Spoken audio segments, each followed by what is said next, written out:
So hi guys, I'm అది fitness Telugu YouTube channel. Friends, మనమైతే ఇప్పుడు అహ్మదాబాద్లో ఉన్నాం అనమాట. అర్థమైందా?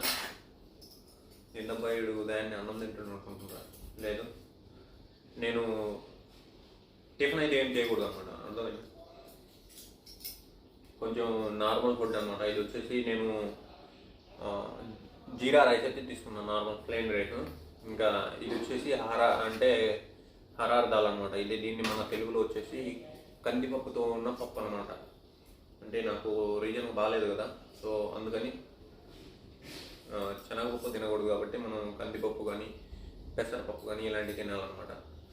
ఇంకా ఇది వచ్చేసి ఒక చాస్ అనమాట, అంటే మజ్జిగ. అర్థమైందా? ఇలా అనమాట. అది కలుసుకుందాం మళ్ళీ ఇంటికాడ. ఓకేనా? థ్యాంక్ యూ, లవ్ యూ, జై.